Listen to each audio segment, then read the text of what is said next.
코스피가 폭등하던 날 그는 신문을 버렸다. 서울역 인근 골목.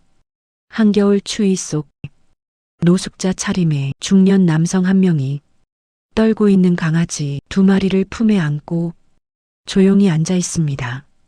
옆에 놓인 낡은 박스, 그 안에는 고양이 3마리가 웅크려 서로의 온기에 기대어 추위를 견디고 있었습니다. 남자는 방금 주운 신문을 펼칩니다. 오늘자 조선일보 일면. 코스피 사상 최고치 경신. 개인 투자자들. 영끌 열풍. 누구나 부자가 될 수 있다. 신문 곳곳에 환호하는 사람들 모습이 담긴 사진이 가득합니다.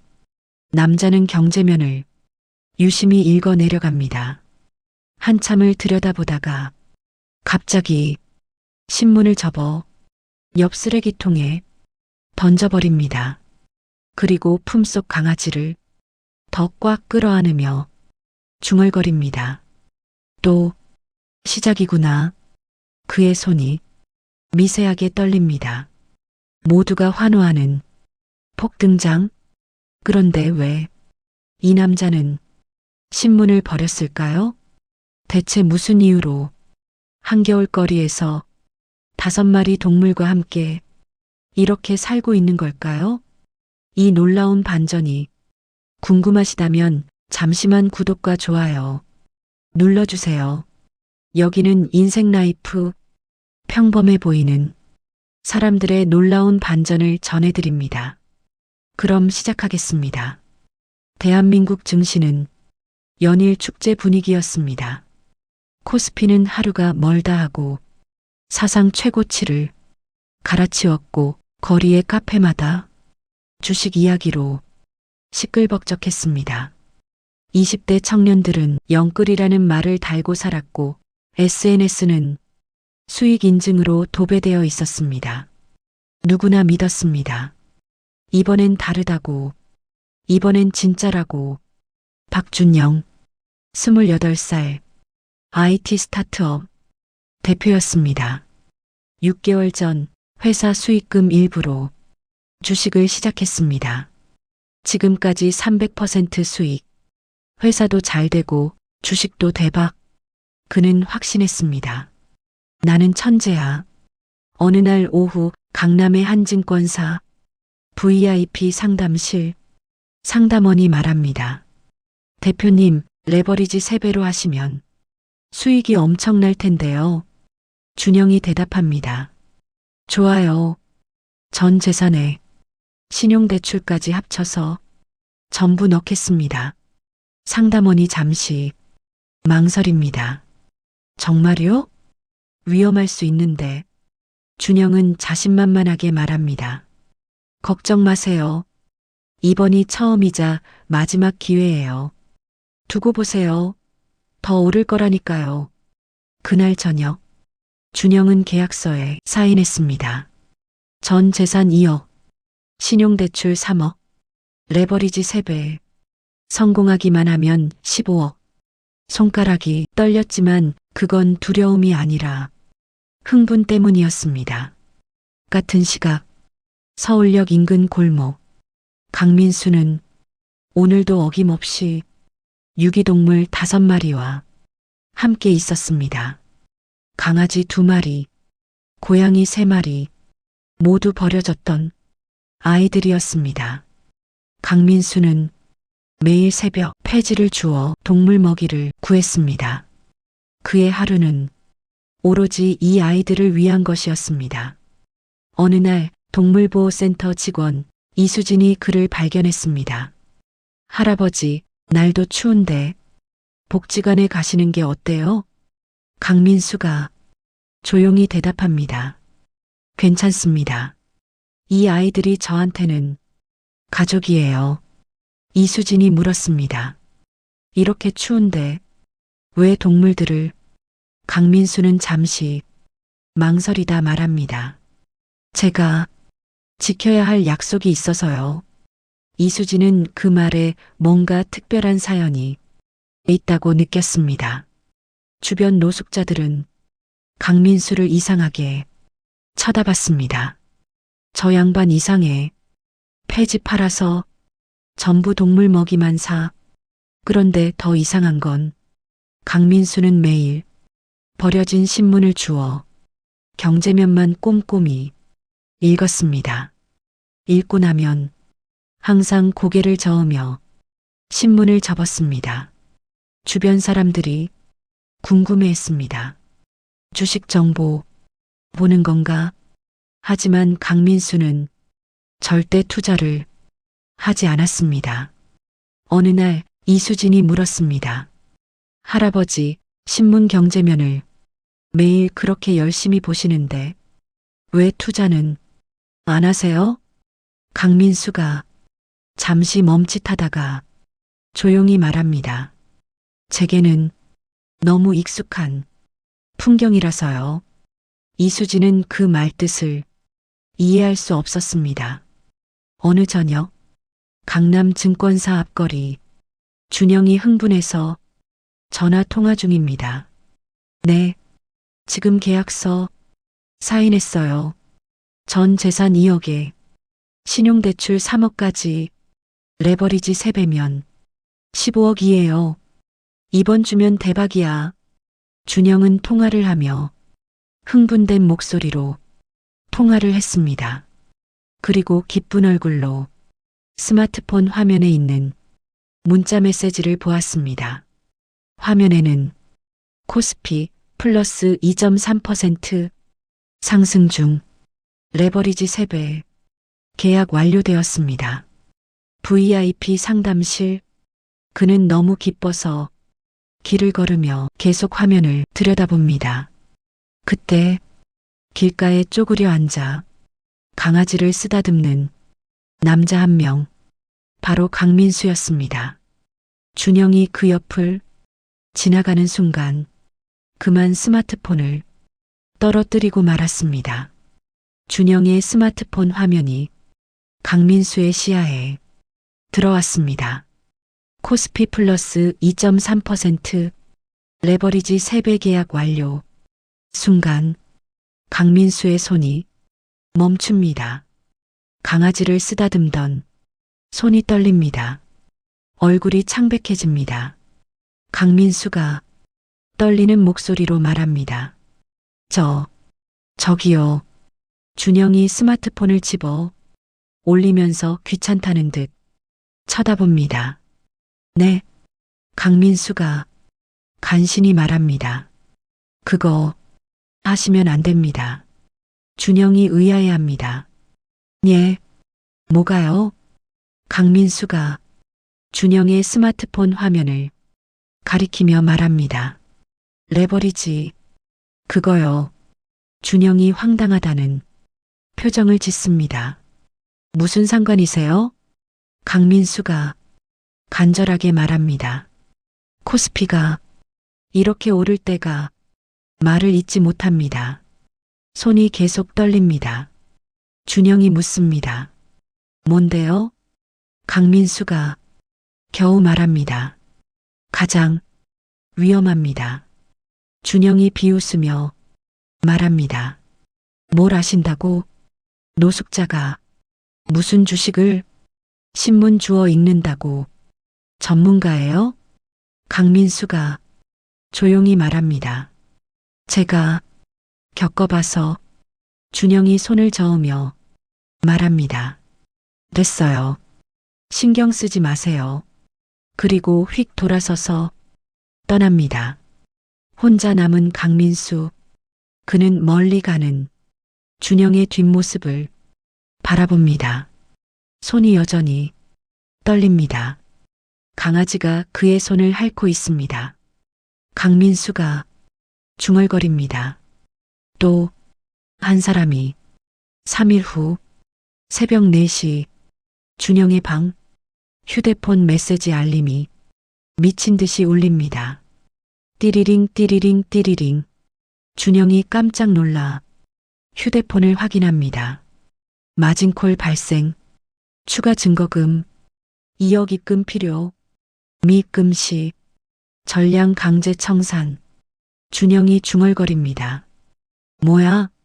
증권사 앱을 확인합니다. 코스피 마이너스 4.8% 폭락. 현재 손실 마이너스 3억 2천만 원. 준영의 손이 스마트폰을 쥔 채 멈춥니다. 스크롤을 내리려 하지만 손가락이 움직이지 않습니다. 그저 화면만 멍하니 바라봅니다.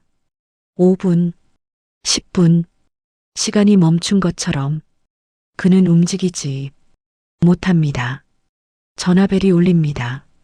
증권사 상담원 받으려 하지만 손이 떨려서 2번 놓칩니다. 겨우 받습니다. 네, 대표님, 지금 추가 증거금 2억을 입금하셔야. 준영의 목소리가 나오지 않습니다. 대표님, 들리세요? 준영이 겨우 대답합니다. 회사 계좌에서 송금하겠습니다. 다음 날 아침, 더 큰 폭락. 코스피 마이너스 7.2%, 회사 운영 자금 1억 5천까지 손뗀 상황. 다음 주가 직원들 월급날인데 준영은 사무실 책상에 앉아 멍하니 창밖만 바라봅니다. 그날 저녁, 절망한 준영이 무의식 중에 그날 그 거리를 지나갑니다. 강민수가 여전히 동물들과 함께 있습니다. 두 사람의 눈이 마주칩니다. 준영이 다가와 말합니다. 어떻게 알았어요? 강민수는 아무 말하지 않습니다. 준영이 계속 말합니다. 3일 전 당신이 말했잖아요. 레버리지 하지 말라고. 어떻게 알았냐고요? 강민수가 조용히 말합니다. 아직 늦지 않았습니다. 준영이 묻습니다. 뭐가요? 강민수가 말합니다. 지금이라도 정리하세요. 내일부터 더 떨어질 겁니다. 준영이 묻습니다. 어떻게 그걸? 강민수가 답합니다. 제가 이미 겪어봐서 압니다. 준영은 강민수의 눈을 봅니다. 그 눈빛에서 뭔가를 느낍니다. 당신, 대체 누구세요? 강민수가 조용히 말합니다. 그냥 같은 실수를 했던 사람입니다. 그날 밤, 준영은 조언대로 전량 손절했습니다. 회사 자금만큼은 지켰습니다. 5일 후, 더 큰 폭락. 코스피 마이너스 12%, 준영은 차가운 땀을 흘립니다. 만약 안 팔았다면 회사까지 날아갔을 것입니다. 며칠 후, 준영이 강민수를 다시 찾아왔습니다. 선생님, 강민수가 돌아봅니다. 준영이 말합니다. 당신 덕분에 회사를 살렸습니다. 감사합니다. 강민수는 아무 대답을 하지 않습니다. 한편 수지는 강민수가 궁금해졌습니다. 혹시나 하는 마음에 가지고 있던 태블릿으로 검색을 했습니다. 강민수, 주식, 트레이더. 인명 사전에 있는 사람은 깔끔한 차림의 중년 남성이었습니다. 그 밑으로 오래된 기사 하나가 있었습니다. 1999년 기사. IMF 위기의 영웅, 강민수 트레이더. 공매도로 수천억 수익. 업계 전설. 하지만 기사 사진이 흐릿합니다. 댓글도 몇 개 안 됩니다. 그 댓글에서 이상한 것을 보았습니다. 2000년 이후 소식이 끊어졌대. 증발했다던데. 이수진은 2000년도 이후 기록을 찾았지만 어디에서도 찾을 수가 없었습니다. 다음 날 이수진이 강민수에게 기사를 보여줍니다. 이 사람, 할아버지세요? 강민수는 기사를 보고 잠시 멈칫합니다. 그리고 조용히 고개를 끄덕입니다. 이수진은 놀란 표정으로 강민수를 쳐다보았습니다. 노숙자 할아버지가 전설의 강민수, 민수에 대한 소문은 금방 퍼져버렸습니다. 그리고 며칠 후 고급 승용차 한 대가 그 거리에 섭니다. 차에서 내리는 노신사, 정 회장, 민수야. 강민수가 놀라며 돌아봅니다. 회장님, 정 회장이 다가옵니다. 자네를 20년 넘게 찾았네. 주변 사람들이 웅성거립니다. 정 회장이 묻습니다. 왜 이렇게? 강민수는 아무 말 하지 않습니다. 정 회장이 강민수를 조용한 카페로 데리고 갑니다. 준영과 이수진도 함께 갑니다. 강민수가 말합니다. 제가 무엇 때문에 이렇게 됐는지 궁금하시죠? 모두 고개를 끄덕입니다. 강민수가 말합니다. 저도 한때는 준영 씨처럼 성공한 사람이었습니다. IMF 위기 때 공매도로 수천억을 벌었습니다. 하지만 멈추지 못했습니다. 정 회장이 고개를 끄덕입니다. 강민수가 계속 말합니다. 1999년 말 닷컴 버블이 시작됐습니다. 저는 확신했죠. 더 오를 거라고. 정 회장이 말합니다.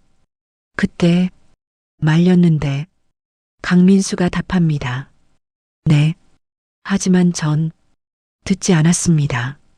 전 재산을 벤처 주식에 레버리지까지. 준영이 움찔합니다. 강민수가 말합니다. 2000년 3월 10일 그날 아침 휴대폰 알림이 미친 듯이 울렸습니다. 손이 떨려서 전화를 받을 수가 없었어요. 준영이 자신의 경험과 겹쳐 고개를 끄덕입니다. 강민수가 말합니다. 마진콜이 왔습니다. 하루 만에 모든 게 사라졌습니다. 이수진이 조용히 듣고 있습니다. 강민수가 말합니다. 그런데 목소리가 떨립니다. 그게 끝이 아니었습니다. 강민수가 낡은 지갑을 꺼냅니다. 안에서 낡은 사진 한 장, 어린 소녀가 강아지 인형을 안고 웃고 있는 사진. 강민수가 말합니다. 제 딸입니다. 이수진이 말합니다. 예쁘시네요. 강민수가 말합니다. 2000년 5월 딸이 갑자기 쓰러졌습니다. 백혈병이었어요. 모두 침묵합니다. 강민수가 말합니다. 치료비가 필요했습니다. 하지만 전 아무것도 남은 게 없었어요. 딸은 5개월간 싸웠습니다. 그해 10월 딸이 마지막으로 강민수가 말을 잊지 못합니다. 눈물이 흐릅니다. 딸은 말이 없었어요. 그냥 제 손을 잡고 강아지 인형을 제 손에 쥐어줬습니다. 그게 마지막이었어요. 정 회장도 눈시울이 붉어집니다. 강민수가 말합니다. 딸이 죽고 나서 저는 모든 걸 버렸습니다. 주식? 돈? 그게 뭐가 중요합니까? 제 딸 하나 지키지 못했는데. 강민수가 말합니다. 딸이 병원에 있을 때 창밖으로 유기견들을 자주 봤어요. 딸이 그 강아지들을 늘 걱정했습니다. 그래서 저는 딸 대신 약속을 지키는 겁니다. 준영이 조용히 눈물을 흘립니다. 저는 단지 돈을 잃을 뻔했는데 선생님은. 강민수가 말합니다. 괜찮습니다. 덕분에 매일 딸을 만납니다. 준영이 말합니다. 제가 도와드릴게요. 강민수가 답합니다. 아니, 괜찮습니다. 준영이 말합니다. 아닙니다. 제 회사 수익금 일부로 동물보호기금 만들겠습니다. 정 회장이 말합니다. 나도 참여하겠네. 이수진이 말합니다. 센터에서도 적극 협조할게요. 여전히 서울역 인근. 하지만 이제 강민수 옆에는 따뜻한 간이 보호소가 생겼습니다. 정기적으로 찾아오는 자원봉사자들, 건강해진 동물들. 강민수는 오늘도 새벽 신문을 펼칩니다. 헤드라인, 코스피 또 폭등, 신고가 경신. 강민수는 신문을 보며 미소 짓습니다. 그리고 조용히 신문을 접어 옆에 놓습니다. 강아지 한 마리가 그의 무릎에 올라옵니다. 고양이들도 하나씩 다가옵니다. 주식으로 수천억을 벌었습니다. 탐욕으로 전부를 잃었습니다. 하지만 딸이 남긴 작은 약속 덕분에 진짜 부자가 무엇인지 알게 되었습니다. 코스피가 오르든 떨어지든 이제 제게 중요한 건 오늘도 제 곁에 있는 이 작은 생명들입니다. 끝까지 시청해 주셔서 감사합니다.